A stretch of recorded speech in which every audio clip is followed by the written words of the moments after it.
দেশের এয়ারপোর্টে immigration. Plane থেকে নামার পর ওই দেশের এয়ারপোর্টে ঢুইকা দেখবা সামনে ইমিগ্রেশনের লম্বা লাইন। এইখানে তোমার ওই দেশে ঢোকার অনুমতি দিব। লাইনে দাঁড়াবার সময় 5টা জিনিস অবশ্যই নিজের সাথে রাখবা।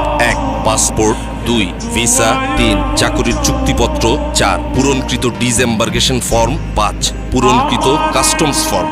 ইমিগ্রেশন অফিসার কাগজপত্র পরীক্ষা করে সঠিক পাইলে তোমার পাসপোর্টে তারিখ সহ সিল দিয়া দিবে। ব্যাগ সংগ্রহ। ইমিগ্রেশনের কাজ শেষ কইরা নিজের ব্যাগ খুঁজে নিতে হবে। মালামাল যেখানে আসে সেই কনভেয়ার বেল্টের উপরে এয়ারলাইন্সের নাম ও ফ্লাইট নাম্বার দেওয়া থাকে, তা ভালোভাবে দেইখা নিয়ে সঠিক বেল্টের সামনে গিয়ে দাঁড়াইবা। কনভেয়ার বেল্ট থেকে নিজের ব্যাগ চিনলে সাবধানে বেল্ট থেকে নামাইতে হইব, যাতে অন্য কোনো যাত্রী আঘাত না পায়। আর যদি কোনো কারণে ওইখানে তুমি নিজের ব্যাগ খুঁজা না পাও, দেরি না কইরা হারানো জিনিসের খবর যেখানে জানাইতে হয় সেই লস্ট অ্যান্ড ফাউন্ড ডেস্কে এবং এয়ারলাইন্সের ডেস্কে খবর দিবা। তারা তোমার ব্যাগ খুঁজা দিবে। আর যদি একদমই খুঁজা না পায় তাইলে তারাই তোমার ক্ষতিপূরণের ব্যাপার